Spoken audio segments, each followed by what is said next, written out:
It was on this date, October 27th, 1858, that America's 26th president, Teddy Roosevelt, was born. One of the coolest things about Roosevelt is that when he was a little kid, he actually watched Abraham Lincoln's funeral procession go by in New York City.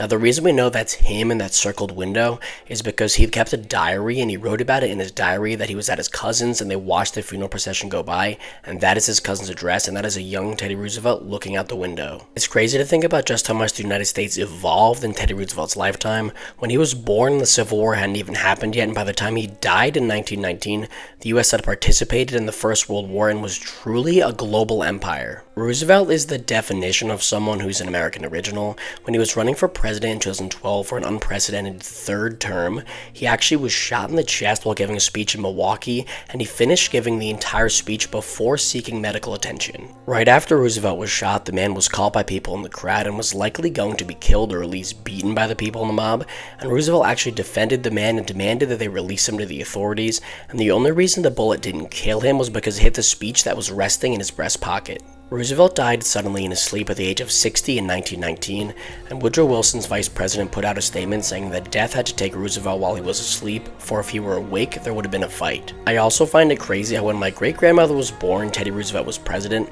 and I actually met my great-grandmother when I was a little kid, so she was born when Teddy Roosevelt was president and died when Barack Obama was president. It just goes to show you how young the United States is as a country. Follow me for more history content.